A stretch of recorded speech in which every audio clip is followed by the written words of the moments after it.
জন্ম বাংলাদেশে, বেড়ে উঠেছেন ঢাকাতেই, অথচ তার সবচেয়ে বড় বিনিয়োগ পাচ্ছে প্রতিবেশী দেশ ভারত। বাংলাদেশি বংশোদ্ভূত অস্ট্রেলীয় ধনকুবের রবিন খুদা ঘোষণা দিয়েছেন তার প্রতিষ্ঠান data centre company air trunk 2030 সালের মধ্যে ভারতে 30 বিলিয়ন মার্কিন ডলারেরও বেশি বিনিয়োগ করবে।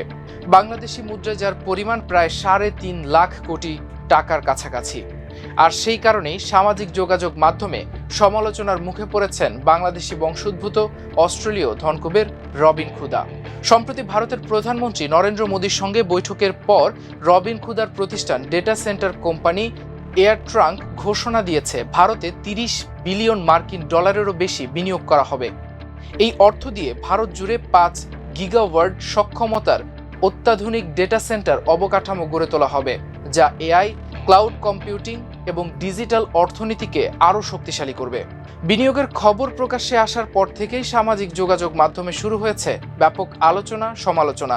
অনেকে প্রশ্ন তুলেছেন, জন্মভূমি বাংলাদেশকে পাশ কাটিয়ে কেন ভারতের মতো দেশে এত বড় বিনিয়োগ করতে গেলেন রবিন খুদা?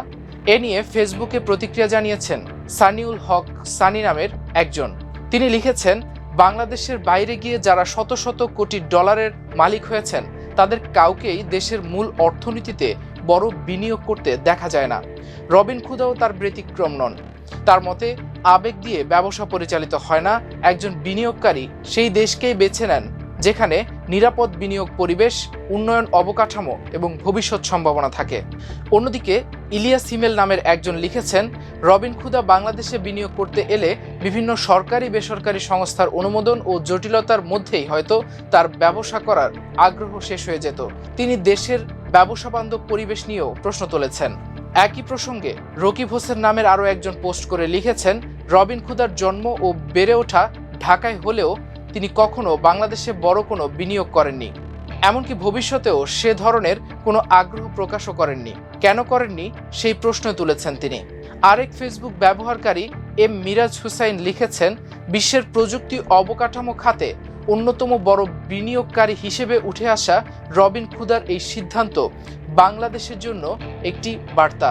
তার মতে, কেন এমন একটি বিনিয়োগ বাংলাদেশে এলো না, সেই প্রশ্নের উত্তর সরকার ও প্রশাসনের খোঁজা উচিত।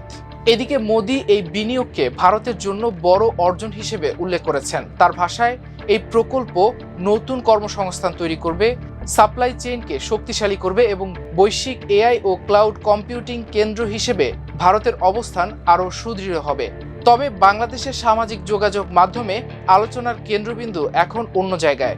প্রশ্ন উঠেছে, বাংলাদেশের সন্তান হয়েও কেন রবিন খুদার 30 বিলিয়ন ডলারের স্বপ্নের প্রকল্পর গন্তব্য হলো ভারত? এটি কি শুধুই একজন ব্যবসায়ীর বাণিজ্যিক সিদ্ধান্ত, নাকি বাংলাদেশের বিনিয়োগ পরিবেশ নিয়ে একটি নীরব কিন্তু শক্তিশালী বার্তা?